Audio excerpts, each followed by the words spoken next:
Welcome to the Big Ten in 10. I'm Vaughn Dalzell alongside Robbie Hummel covering all the latest in the conference. And Robbie, we should probably start on Tuesday's game on Peacock because it's arguably the biggest game of the college basketball Big Ten season. Purdue heads to Illinois. What is the mindset enters game for the top two teams in the conference? Well, I think that both of them have to defend. I think you look at both of these Yeah, teams, a lot offensive of offense. juggernauts. Illinois is third nationally in offensive efficiency, and I believe Purdue is second. So you're talking about two teams that can really score the basketball, really get on the offensive glass.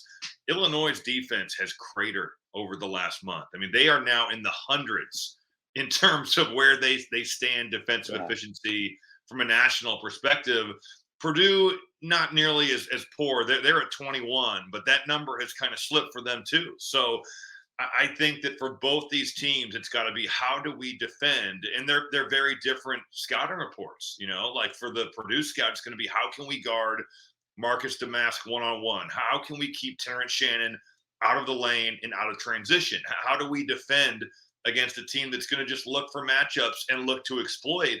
Whereas Illinois' game plan is going to be, man, what are we doing with Edie? I think Dan Danger has to play. They really wanted for a lot of this season to go Coleman Hawkins at the five.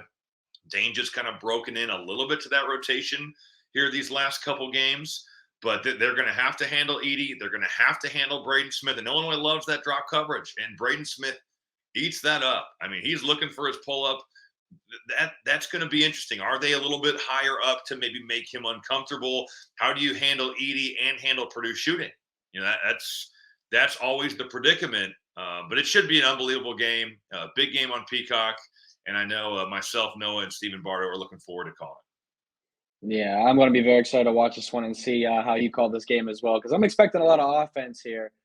Because Illinois, you've spoken a lot of great numbers, but since February, Illinois has the number one ranked offense in the country, but 261st in defense. Certainly a sore spot here. You don't want that. We've seen a couple of teams that could double team Edie well and force his teammates into tough shots. But what I liked about you spoke on Braden Smith and entering the Big Ten tournament. We can talk about obviously Zach Edey being the best player, but how important is Braden Smith not only to Purdue, but maybe importance to ranking him in the rest of the Big Ten tournament? How good is he? Well, I think that Zach Edey is the unquestioned MVP of this team. He's certainly the Big Ten Player of the Year, but I feel that Braden Smith is the most important player to Purdue. And I would also just lump Purdue's guards in general. Lance Jones, Fletcher Lawyer, those guys are so important for them to make a deep run here come March. I think Braden Smith is having an unbelievable season, and he's doing so in a really quiet way. Everyone, and I think part of that is the Edey effect of playing alongside the National Player of the Year.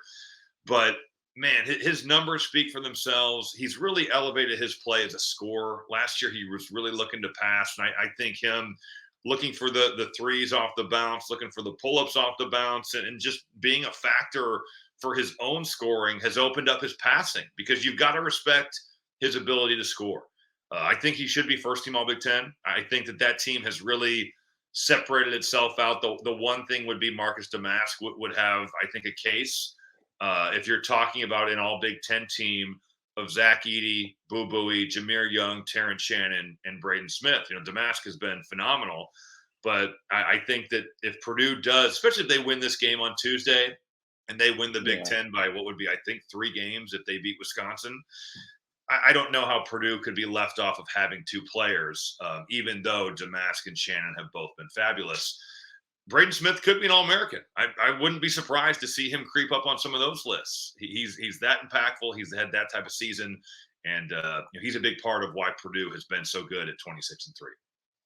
Yeah, absolutely agree. As they try and wash away what happened to them last season, I think a player like Smith could take them obviously past the first round, but I think Purdue could have Sweet 16 or farther potential if they can get their defense under control, Robbie. But for Illinois, it's not so easy for them because after Purdue, they take on Iowa. And Yeah. a month ago, that might not have been intimidating, but right now the Hawkeyes have won 4 of the past 5 and on a 2-game winning streak, trending in the right direction. How scary is Iowa getting a week off facing Illinois, then entering the Big Ten tournament? Do you think they're contender to at least be a top 5 contender to win? Yeah. Well, first of all, for Illinois, think about the gauntlet that they've had. You play at Wisconsin, you've got Purdue, and then you go back to at Iowa. That is Yeah. quite the way to finish the Proving season. And themselves. you're totally right. Like the Iowa game, if you looked at it a month and a half ago, you wouldn't have thought that that's as maybe intimidating to look at the end of your schedule. But with the way that Iowa has played, I mean, I love what they have done. I love what Fran McCaffrey has done. They've got one of the younger groups in this league. A lot of freshmen, a lot of sophomores contribute alongside Tony Perkins, Peyton Sanford, and Ben Krikke. But they've just gotten better and better. They've won 4 or 5. You win in East Lansing. You it's Illinois, which there's no shame in that, in Champaign, but you get a big win at Northwestern, even with the Cats a little bit shorthanded. And, Chris Collins is just, he's wheeling and dealing on some of these injuries they're trying to survive with Matthew Nicholson now going down. But, man, huge game. I think that they are squarely on the bubble. You have to feel that if they can beat Illinois at home, now they'd probably want to win a game in the Big Ten tournament as well to feel really good about Selection Sunday. But this is a team that has done what they've needed to do, and the bubble has just been carnage. I mean, you look at teams that are on the bubble, they are losing left and right. And Iowa has racked up quad 1 wins here at the end of the season, another opportunity on Sunday to get another one. I think that they've put themselves with the ball's kind of in their court. If you win on Sunday and you handle business for a game or two at the Big Ten tournament, I think Iowa easily could go dancing, and they are certainly a factor to make the NCAA tournament. Yeah, I'm in complete agreement. The fact of them being so young and playing so fast, I think they could catch a team or two off guard in the Big Ten tournament. You spoke on them being so good and losing to Illinois in their last 4 or 5 games. That was the only game they lost.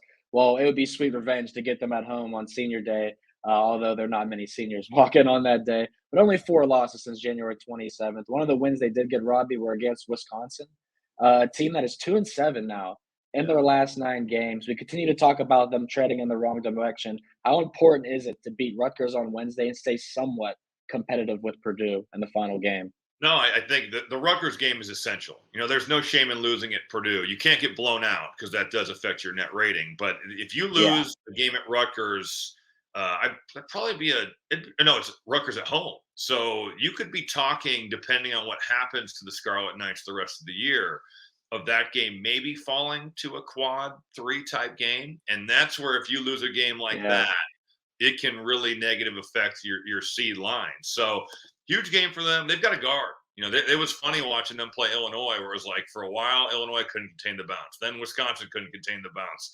People were just living off the dribble everywhere, and when that's the case, you're going to be in a lot of rotation. You're giving up straight line drives to the rim. They've got to find their mojo. That Indiana game was one of the weirder broadcasts you'll ever see on Peacock last week, where we had the fire alarm and the game was tied at 64, 10 to play. And they had to evacuate the building. They come back. Indiana finishes the job. I just think for Wisconsin, they've got to get some positive juice going in the right direction. You're talking about what their record has been since February 1st. It's just not very good. They've got to guard better. They've got to find that mojo back on the offensive end. And this is a very experienced team, but for whatever reason, they have just not looked right over the last month. Yeah, as the weeks go by, I continue to circle Wisconsin as priority number 1 in fading in the Big Ten tournament and the NCAA tournament. They just don't look like themselves and who we expect them to be, Robbie. They could fall anywhere between a 5 or 8 seed in the Big Ten tournament, which we will cover next week, which will be in Minnesota. A little bit of different look than past years, but that's going to give us more insight and breakdown. So I hope you guys join us next week. Enjoy the end of the regular season in the Big Ten Conference.